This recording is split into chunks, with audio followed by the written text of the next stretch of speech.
చెప్పడం ఎట్లా అనిపిస్తుంది? ఇప్పుడు మాకు కాంగ్రెస్ ప్రభుత్వం ఏర్పడ్డ తర్వాత స్కిల్ డెవలప్మెంట్ యూనివర్సిటీస్ ఇవ్వాలి, ప్రతి జిల్లా హెడ్ క్వార్టర్కి ఒక స్కిల్ డెవలప్మెంట్ యూనివర్సిటీ ఉండాలి అని చెప్పి గౌరవ ముఖ్యమంత్రి గారు ప్రకటించారు. అందులో భాగంగా మొదటి అడుగుగా స్కిల్ డెవలప్మెంట్ సెంటర్స్ ఏర్పాటు చేయాలి, వాటికి భవనాల నిర్మాణం చేయాలి, అక్కడ ప్రాపర్ స్టాఫ్ని అరేంజ్ చేయాలి, ఫుల్ ఫ్లెడ్జ్డ్ యూనివర్సిటీగా దాన్ని అప్గ్రేడ్ చేయాలని ఒకటి స్టెప్ బై స్టెప్ నిర్ణయాలు తీసుకుంటున్నారు. అందులో భాగంగా గౌరవ ఐటీ శాఖ మంత్రి శ్రీధర్ బాబు గారు పెద్దపల్లిలో ఒక సెంటర్ని అనౌన్స్ చేశారు. తర్వాత ఇక్కడ మహబూబ్ నగర్లో కూడా ఇంకో సెంటర్ని అనౌన్స్ చేశారు.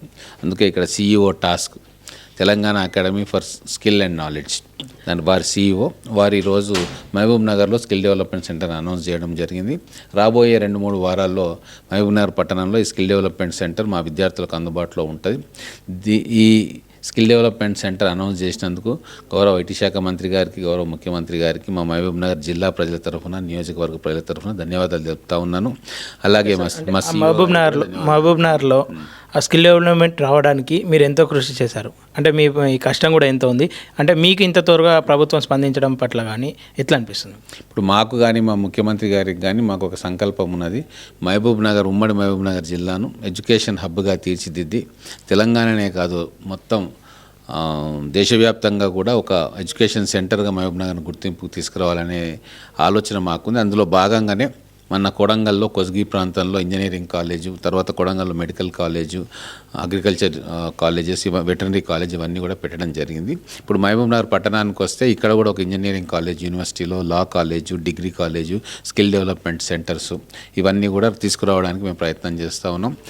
త్వరలోనే కేంద్రం సహకరిస్తే నేషనల్ ఇన్స్టిట్యూట్ ఆఫ్ టెక్నాలజీని కూడా మా ఉమ్మడి మహబూబ్ నగర్ జిల్లాకు తీసుకుపోవాలన్న సంకల్పం మాకుంది. ముఖ్యమంత్రి గారు కూడా దాని మీద వర్క్ చేస్తూ ఉన్నారు. రాబోయే రోజుల్లో ప్రకృతి వనరులు లేని మా మహబూబ్ నగర్ జిల్లా కేవలం మేధస్సును ఉపయోగించి బతికే మహబూబ్ నగర్ జిల్లాకు కావలసిన అన్ని విద్యాపరమైన నిధులు, సౌకర్యాలు కల్పించాలన్న ధ్యేయం ఎమ్మెల్యేగా నాకుంది, మా ముఖ్యమంత్రి గారికి కూడా ఉంది. ఆ బాటలోనే మేము ప్రయాణం చేస్తూ ఉన్నాం. అభివృద్ధి అంటే పనికిరాని కట్టడాలు కట్టడము, పెద్ద పెద్ద ఇరిగేషన్ ప్రాజెక్టుల పేర్లు చెప్పి కోట్ల రూపాయలు మింగడము, పనికిరాని ప్రాజెక్టులతో ప్రజలను మోసం చేయడము, లేకుంటే రోడ్లకు మేకప్లు వేయడం, ఇది కాదు అభివృద్ధి అంటే. అభివృద్ధి అంటే విద్య, వైద్యం, పర్యావరణం, ఈ మూడిట్లో కాంగ్రెస్ పార్టీ చాలా సిద్ధశుద్ధితోటి రాబోయే 5 సంవత్సరాల్లో పనిచేస్తుంది. ఓకే సార్, అంటే దూర ప్రాంతం నుండి వచ్చిన విద్యార్థులకు అక్కడ ఎట్లాంటి ఫెసిలిటీస్ కల్పిస్తారు? ఇప్పుడిప్పుడే మొదలైంది, మొదటి అడుగు వేస్తూ ఉన్నాం. ఖచ్చితంగా మహబూబ్ నగర్లో విద్యా ప్రమాణాలను పెంచే కార్యక్రమం చేస్తూ ఉన్నాము, ఎడ్యుకేషన్ ఇన్ఫ్రాస్ట్రక్చర్ను పెంచే కార్యక్రమం చేస్తూ ఉన్నాం. రాబోయే రోజుల్లో స్కూల్స్ కానీ కాలేజెస్ కానీ అప్గ్రేడ్ అవుతాయి, మంచి బిల్డింగ్స్ వస్తాయి.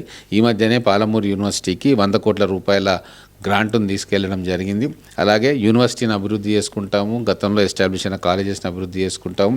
మా విద్యార్థులు ఏ చదువుకోవాలన్నా మహబూబ్ నగర్ జిల్లా దాటి బయటికి పోవాల్సిన అవసరం లేకుండా వారు పుట్టిన స్థలంలోనే వారికి కావాల్సిన అన్ని విద్యా వ్యవస్థను ఏర్పాటు చేయడమే మా లక్ష్యం. నిరుద్యోగులకు దీనివల్ల ఎలాంటి ఉపయోగాలు ఉంటాయి? ఇప్పుడు నిరుద్యోగులు అంటే ప్రభుత్వ ఉద్యోగాలు దాదాపుగా 5% కంటే ఎక్కువ ఉండవు.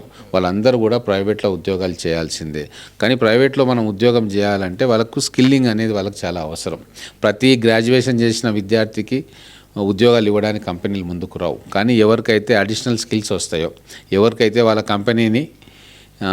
కంపెనీకి కావాల్సిన విధులు నిర్వర్తించడంలో వాళ్ళు ముందుంటారు, అటువంటి వాళ్ళకు ఉద్యోగాలు వస్తాయి. కాబట్టి మా ప్రజలు, మా మహబూబ్ నగర్ నియోజకవర్గ విద్యార్థులు, మా జిల్లా విద్యార్థులు ప్రపంచానికి అవసరమైన స్కిల్స్ అన్నీ కూడా వాళ్ళు నేర్చుకొని బయటికి వెళ్తే ఖచ్చితంగా వాళ్ళు ఉద్యోగాలు వాళ్ళకు వస్తాయి. సో వాళ్ళని స్కిల్లింగ్ చేయాలి వాళ్ళన్న ఉద్దేశంతో రాబోయే 5-6 సంవత్సరాల్లో ప్రతి విద్యార్థికి కూడా వాళ్ళ అభిరుచిని తగ్గట్టుగా ఏదో ఒక స్కిల్ వాళ్ళకు నేర్పాలన్న ఉద్దేశం మా ప్రభుత్వానికి ఉంది. ఆ విధంగానే మా కార్యాచరణ తయారు చేసుకుంటా ఉన్నాం. Okay sir, thank you.